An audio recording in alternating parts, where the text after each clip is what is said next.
Hey, Tony Gassett here. Now, one of the things that has been, buzzing around for a while, one of my clients, he a long time ago, he really started tapping into this, and he would always talk to me about it.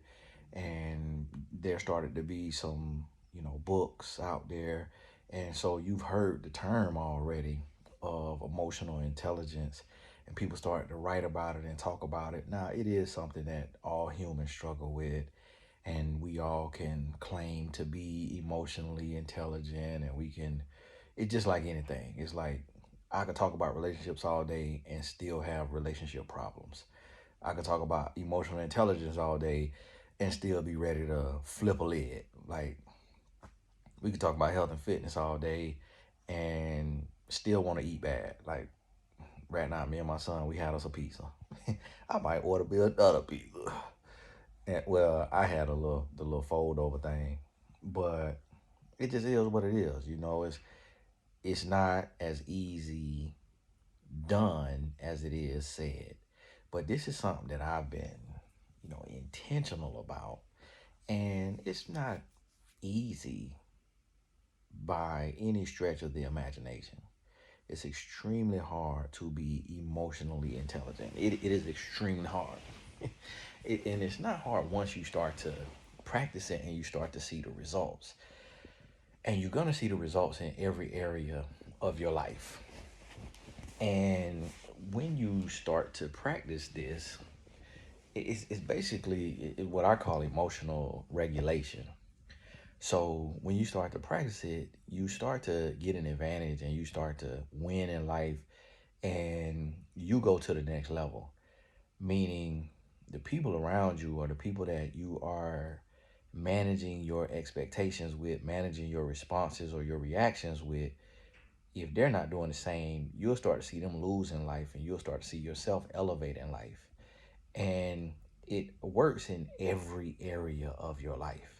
So with your children, when you're emotionally intelligent, what it means is you're able to talk to them and be direct with them, be real with them without screaming, without cursing at them, without calling them a name, without overreacting and over punishing.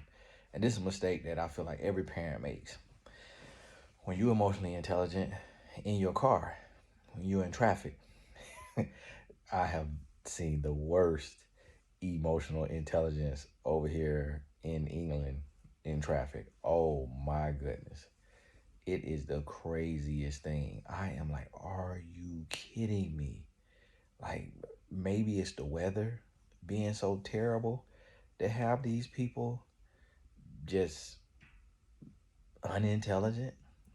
But I'm over here in England, and I'm just baffled.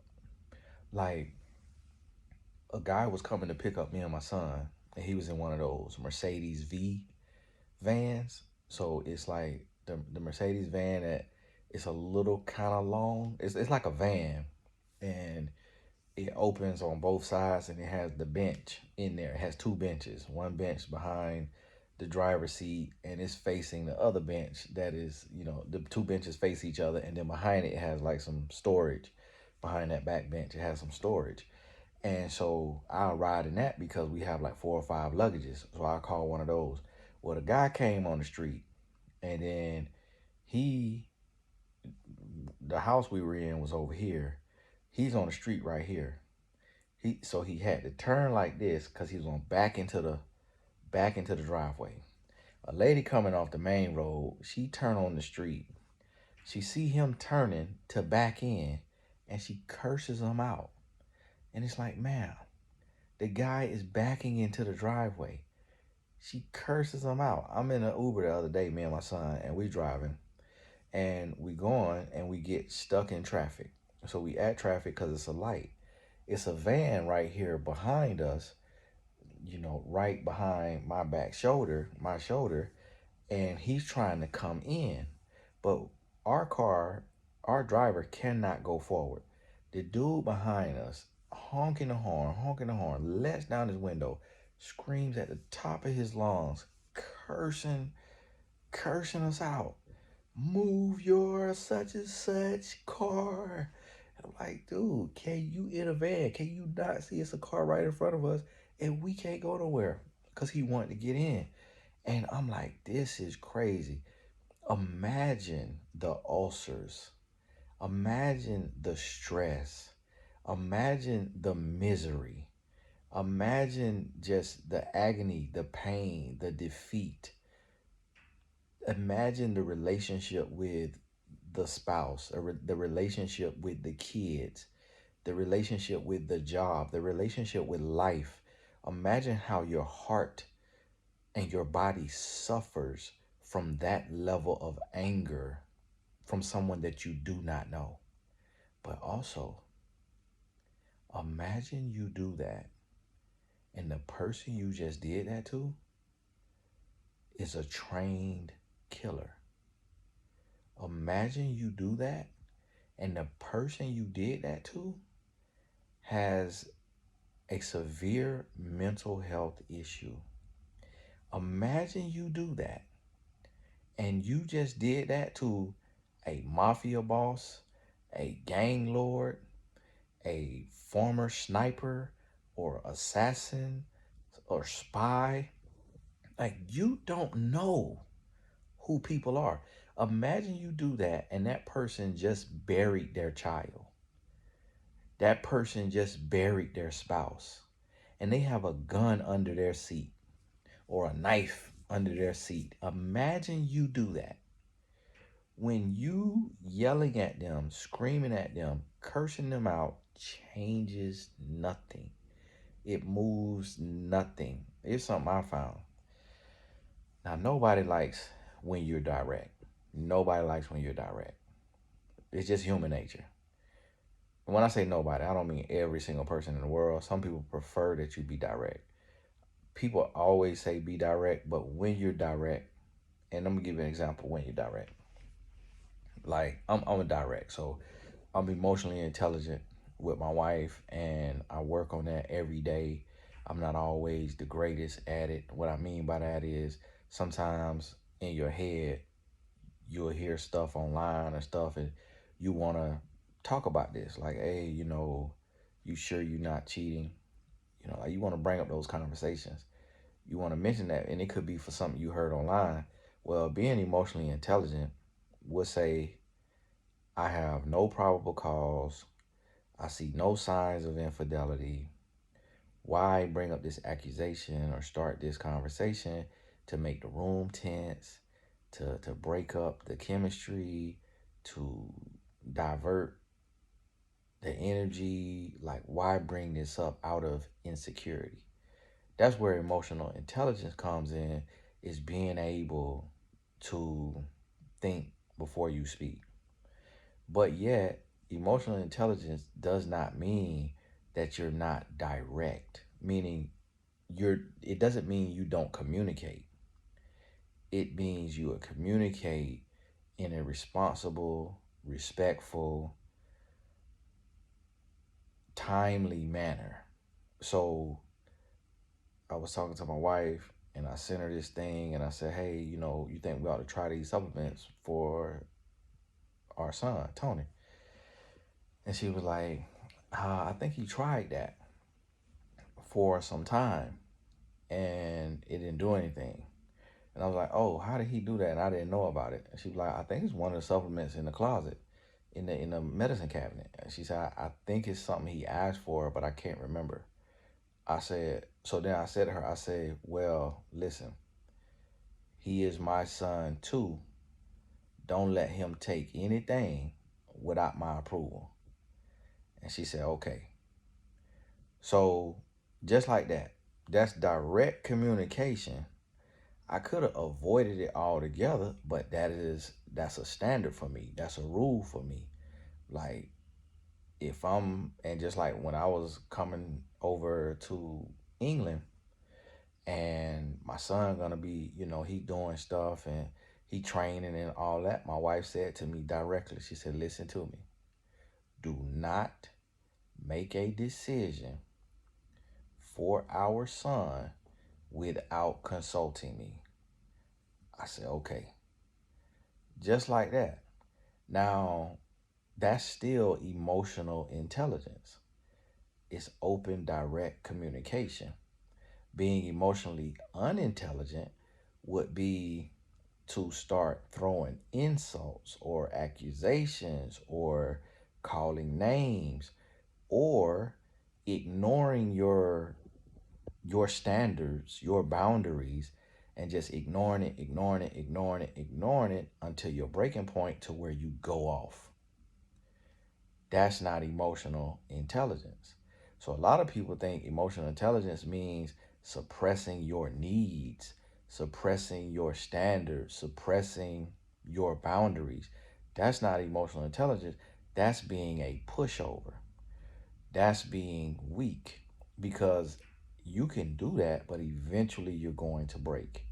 Eventually you're going to snap, and then you will not be operating emotionally intelligent.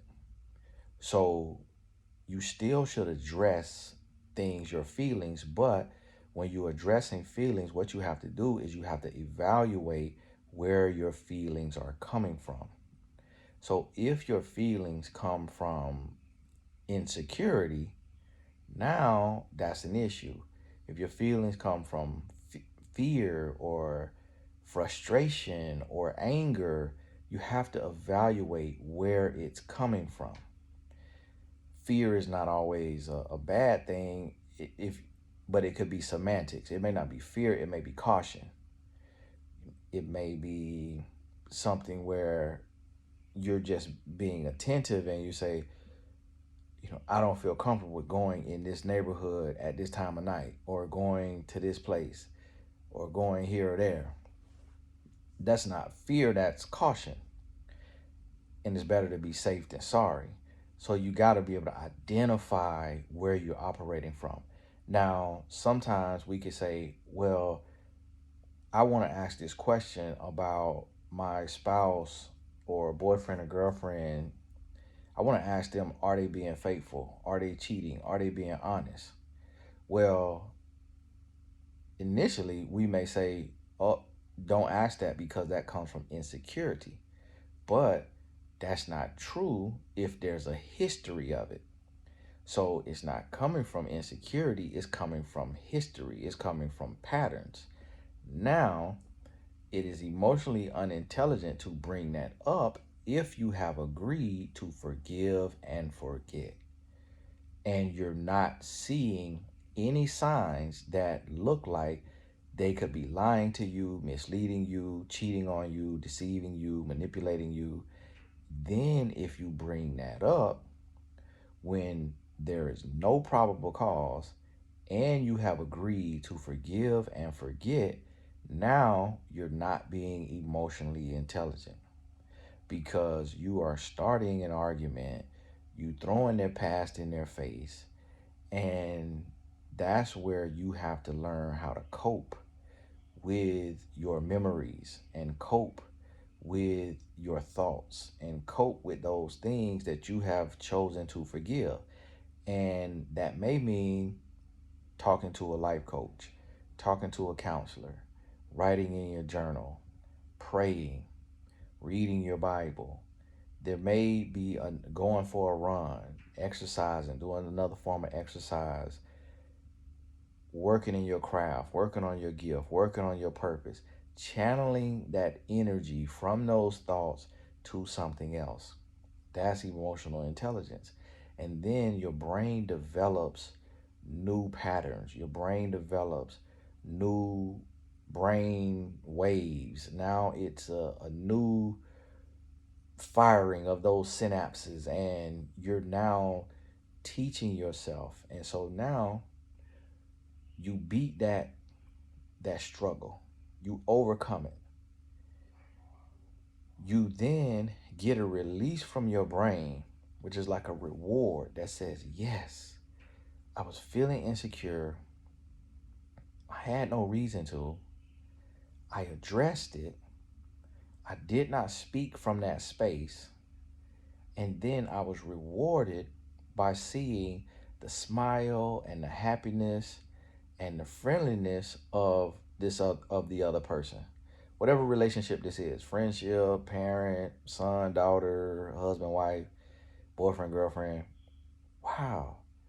And then you're able to process, okay, I just received an amazing interaction, an amazing experience with this person or in this place or on this job. But had I spoke from my anger, my frustration, my insecurity, or my fear, I would have derailed or diverted that experience that I just had.